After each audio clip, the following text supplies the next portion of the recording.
Avec le Seigneur, comme je disais, on a tellement de préoccupations, mais quand on prend le temps d'examiner, en fait, on n'aime pas Jésus. On aime simplement ce qu'il nous apporte. Et quand on chante les chansons, il faut qu'on prenne le temps aussi souvent de réaliser les paroles que nous sommes en train de chanter. Vraiment. Quand on contemple sa beauté, quand on examine ce qu'il est, quand on a la révélation de ce qu'il est, c'est vrai que tout perd de sa valeur. Amen. Toutes les choses qui nous importent tellement. Comme disait la sœur tout à l'heure, souvent quand on témoigne, c'est vraiment pour la gloire de Jésus. Ce n'est pas pour dire ce qu'on était, ce qu'on a ou ce qu'on n'a pas. Mais vraiment, j'ai eu une vie avant. J'ai eu tellement de choses. Et aujourd'hui, le Seigneur m'a tellement dépouillé. Et il me donne de réaliser que vraiment, c'est sa vie en nous qui est vraiment tout. Amen. Parce que tout passe. Quand tu regardes les voitures, c'est de la ferraille. Quand tu regardes les vêtements, c'est des chiffons, ça part. Tout part. La Bible dit que la beauté est vaine. Amen. La beauté part. On vieillit. Vous savez, vraiment que la gloire revient au Seigneur. J'étais une très belle femme derrière laquelle les hommes couraient. Et souvent, quand je me regarde dans la glace, je dis, oula, il n'en reste rien. Vraiment. Mais c'est vrai, parce qu'on prend de l'âge. Donc, si c'est vraiment ces choses-là à ces choses-là qu'on s'accrochait, mais il y a un moment, c'est le désespoir, quoi. Ce qui reste, c'est la vie. Comme disent le monde, on ne peut pas être, qu'est-ce qu'on dit, on ne peut pas avoir été et être.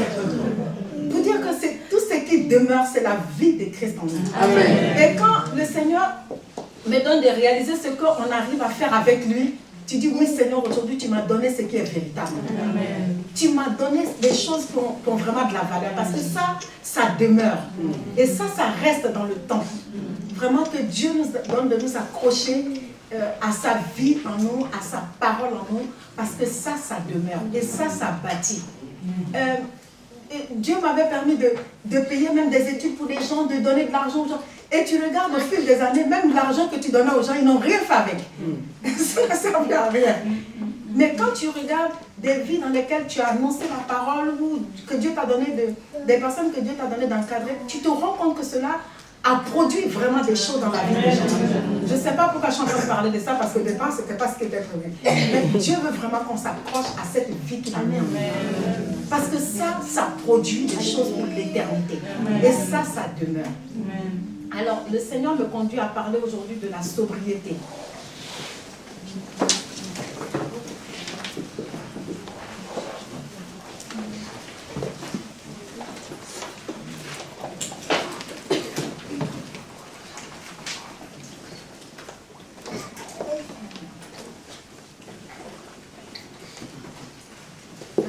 Dans 1 Pierre 4, à partir du verset 7.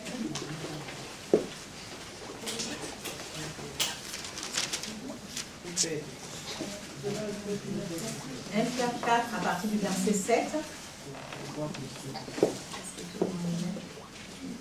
Donc il est dit, la fin de toute chose est proche. Soyez donc sages et sobres pour vaquer à la prière. Ayez avant tout, ayez les uns pour les autres une ardente charité, car la charité couvre une multitude de péchés. Et j'aime bien quand je lis un verset, prendre le temps avec les mots. Et j'ai été chercher un peu la sobriété, ce que ça veut dire. Être sobre, c'est être modéré, être tempérant, être pondéré. Pondéré, ça veut dire poser. Être retenu, avoir de la retenue. Dieu nous demande d'être sobre. En fait, il veut qu'on ait même de la maîtrise de soi. Il veut qu'on soit dépouillé sans excès.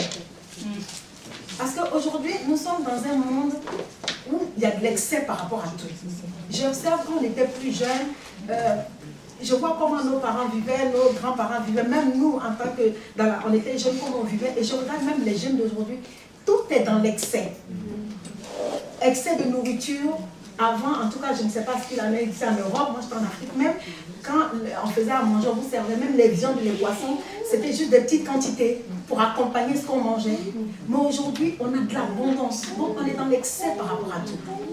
Et le Seigneur est en train de me faire comprendre qu'il y a une relation de causalité entre la sobriété et la vigilance. Parce que le Seigneur dit, soyez sobres pour vaquer à la prière. Dans l'autre passage, donc 1 Pierre 5, 1 Pierre 5 à partir du verset 8, il est dit, soyez sobres, veillez, votre adversaire le diable rôde comme un lion rugissant. C'est-à-dire qu'on nous demande d'être sobres et on nous demande de veiller. Donc la sobriété nous permet de veiller, donc d'être vigilant. Parce que quand on veille, ça veut dire qu'on est là, on guette, on surveille, on regarde. Donc quand on est sobre, ça nous permet de veiller. Pourquoi? Parce que regardez, même quand tu manges trop, que tu bois trop, tu t'assoupis, tu dors, tu es lourd. Tu ne peux pas être vigilant. Et quand tu dors comme ça, on peut faire de toi ce qu'on veut. Tu vois? Ensuite, le Seigneur nous demande d'avoir de la sobriété aussi, même dans le langage. La Bible nous dit, celui qui parle trop, il ne manque pas de péché. Regarde même, il y a un secret que tu n'as pas envie de dévoiler, mais à force de parler, ouf, tu te surprends, tu as livré. Et quand on a une nouvelle, on a une certaine situation, quand tu n'es pas sobre dans ton langage, partout tu commences à débiter plein de choses. Et tu te mets à pécher contre Dieu. Tu utilises le langage au lieu d'utiliser le langage de la foi, parce que tu as entendu une mauvaise nouvelle, parce que tu commences à te condamner toi-même. Tu ne parles pas le langage de la foi, mais tu vas parler le langage de la peur, de l'angoisse, de l'incrédulité. Tu vas parler le langage commun, le langage habituel, le langage du monde. Parce que le monde, nous sommes en période de crise. Quand les gens parlent crise. Les gens parlent difficulté. Les gens parlent désespoir. Mais parce que tu n'es pas sobre, tu ne veilles pas sur ta vie, tu vas parler le langage du monde. Tu vas parler le langage du temps. Parce qu'il y a un langage pour chaque conjoncture. Nous sommes dans une conjoncture et cette conjoncture a un langage. Tu te mets à parler ce langage. Donc Dieu veut que nous soyons sobres, même par rapport à nos émotions. Parce que souvent nos émotions, en général, nos émotions parlent plus fort que notre foi.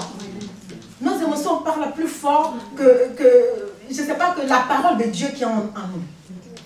On a reçu le message de l'apôtre il n'y a pas longtemps où on parlait d'être formé et déformé ou d'être déformé et déformé. Mais ce monde nous a formés.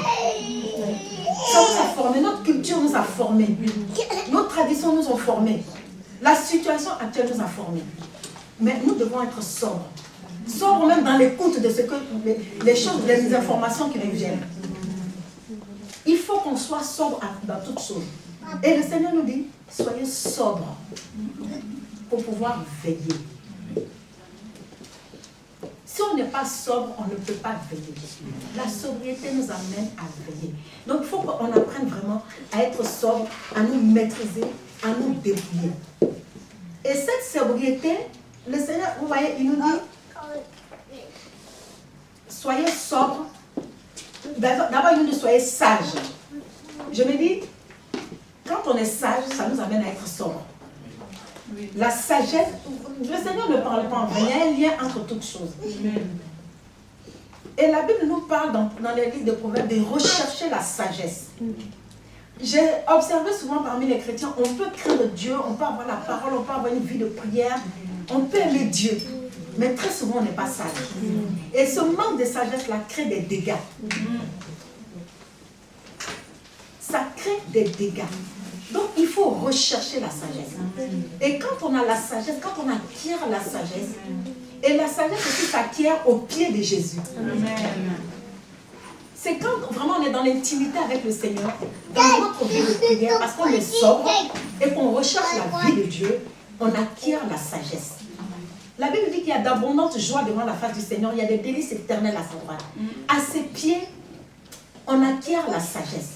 Cette sagesse nous conduit à être sobre. Tu vois, quand tu examines ta vie, au départ, tu vivais d'une certaine manière par rapport à beaucoup de choses. Mais à force de rechercher le Seigneur, tu vois que toi-même, il y a des gens qui disent, mais ça, j'en ai plus besoin. Tu vois, ce verset s'accomplit en disant, tout m'est permis, mais tout n'est pas utile. Le Saint-Esprit commence à communiquer à ton esprit. Tout qu'on fait, est-ce que ça c'est utile? Ça c'est utile, ça c'est utile. Moi, je suis seule chez moi en ce moment parce que les enfants grandis sont partis. Mais j'ai continué à garder le même rythme de course que lorsque j'avais tout le monde. Donc la maison est remplie de choses. Le congélateur, et puis des fois, ce mois-ci, le Seigneur regarde. Est-ce que tu as besoin de tout ça? Donc, dans mes différentes courses, j'ai l'habitude d'aller à Lidl faire certaines courses. Et ce mois-ci, c'est le Saint-Esprit qui me dit, tu n'as pas besoin. Donc, je n'ai pas fait Lidl ce mois-ci. Mais ça, c'est le Seigneur qui te communique ces choses-là. Par la vie de prière, la vie d'intimité. Et Dieu veut intervenir dans tous les petits domaines de notre vie. On croit qu'il y a des domaines physiques, matériels qui échappent. Non, le Seigneur, il veut contrôler tous les aspects de vie. Et si nous sommes sobres, que nous vaquons la prière, Dieu nous communique sa sagesse. Mais je vous dis, dans les petites choses. Moi, je suis quelqu'un de très enjoué, j'aime rigoler, même au travail, je taquine mes collègues. Il y a des moments, il y a un petit événement, je me lève, je vais me lever, je me lève même, je vais aller dans le bureau d'à côté, aller dire un petit truc à ma collègue, rigoler avec elle. Le Saint-Esprit me dit, attention. C'est pas méchant ce que je vais faire, ce que je vais dire, ça va détendre l'atmosphère, mais peut-être que cette petite plaisanterie-là peut l'emmener, être une occasion de chute pour elle. Et tu vas t'asseoir. En fait, Dieu veut que nous soyons vraiment sur l'écoute. Et quand on est sobre, je reviens là-dessus parce que quand je méditais le passage, vraiment le Seigneur insistait sur ça, que lorsqu'on est sobre, ça nous permet de vaquer à la prière. Et quand tu vas devant le Seigneur, tu es légère. Parce que souvent, on va devant le Seigneur, et rien n'en ressort. Tu peux passer 2 heures, 3 heures de prière, rien ne sort. Parce que tu es agité. Tu es agité parce que tu es lourd de beaucoup de choses. Tu es lourd des inquiétudes, lourd de tes émotions, lourd même de tout ce qu'on consomme. Parce qu'on consomme beaucoup de choses et ça t'alourdit. Donc tu vas qu'à la prière, mais tu ne peux même pas rester longtemps déjà même devant la face du Seigneur. Et souvent quand tu restes longtemps devant, c'est du bruit. Tu ne fais que du bruit. Donc, vraiment, c'est important d'examiner tous les domaines de notre vie où Dieu veut que nous soyons sobres. Dieu interpelle quelqu'un aujourd'hui parce qu'il veut qu'il y ait de la sobriété dans certains domaines. Et lorsque cette sobriété-là sera acquise, quand ça va être réglé, quand nous allons vaquer à la prière, on va être efficace. Et il est dit, donc à partir du, donc je retourne dans 1 Pierre 4 à partir du verset 7. Avant tout, ayez les uns pour les autres une ardente charité, car la charité couvre une multitude de péchés. Il y a quelqu'un qui disait que le Seigneur, ce n'est pas un journaliste. Ça dit, il ne parle pas en vain, il ne parle pas pour parler. Donc dans la Bible, même quand des versets se suivent, souvent quand tu regardes, tu as l'impression qu'il n'y a aucun lien. Tu ne comprends pas trop pourquoi il parle de ça. Dans la première phrase, la phrase qui suit, il parle d'autre chose. Mais Dieu, il sait ce qu'il fait. Il dit, il nous parle, soyez sobres, sages et sobres pour vaquer à la prière. Avant tout, ayez les uns pour les autres une ardente charité. Quel est le rapport? Car la charité couvre une multitude de péchés. C'est-à-dire que lorsqu'on est sobre, cela nous permet d'avoir une vie de prière. Et cette intimité dans la vie de prière nous amène à avoir une ardente charité. Parce que l'ardente charité aussi, c'est le commencement de toutes choses. La Bible nous dit que celui qui n'a pas de l'amour, il est comme une timbale qui résonne en vain. Une ardente charité. En fait, dans cette sobriété, Dieu veut que nous veillions sur notre amour. Dieu veut que nous veillions sur notre cœur. Sur l'amour que nous avons les uns pour les autres. Parce que nous savons que l'amour, tout commence par là. On va aller lire dans Proverbe 4, à partir du verset 23.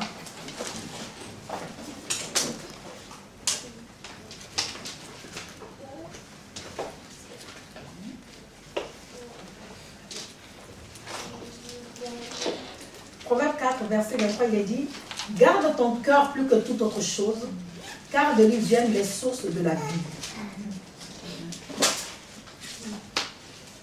Éloigne de tes lèvres les détours, que tes yeux regardent en face et que tes paupières se dirigent devant toi. »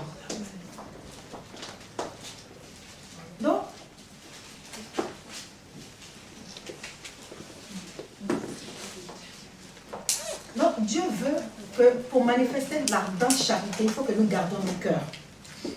Il faut que nous veillions sur notre amour. L'amour, c'est le commencement de toute chose. Nous savons que Dieu nous a aimés. Et c'est grâce à cet amour-là que nous sommes là où nous sommes. Que Christ est venu nous manifester ce puissant amour, ce salut qui nous permet d'être devant sa face aujourd'hui. Donc, il faut que nous veillions sur notre amour. Pour cela, il faut veiller sur notre cœur.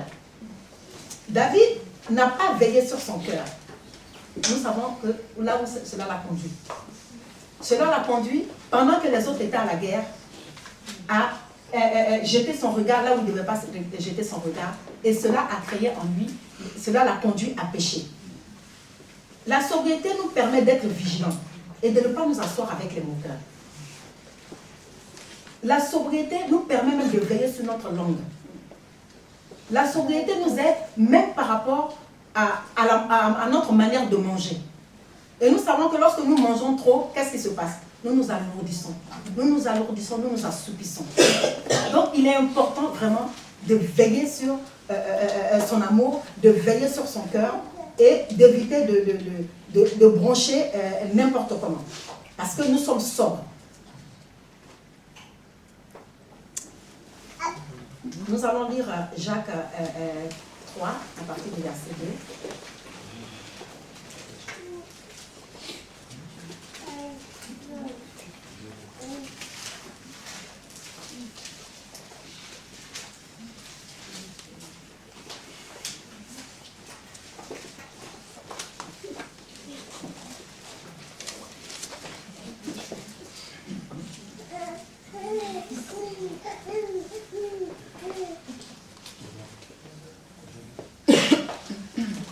Il est dit, nous broncherons tous de plusieurs manières. Si quelqu'un ne bronche point en parole, c'est un homme parfait, c'est bon? Jacques 3, à partir du verset 2.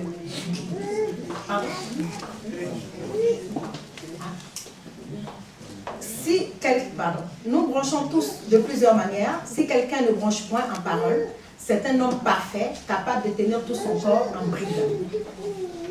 La sobriété nous permet d'être vigilants même dans notre langage. Parce que à parler n'importe comment,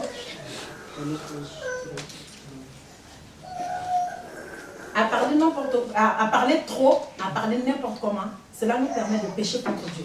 Cela nous permet de dévoiler des choses qui ne sont pas agréables à Dieu. Nous pouvons être une occasion de chute pour nous, on peut être une occasion de chute pour les autres. Donc vraiment, c'est d'être sobre dans tout ce que nous faisons, c'est d'être sobre dans notre langage pour manifester une ardente charité.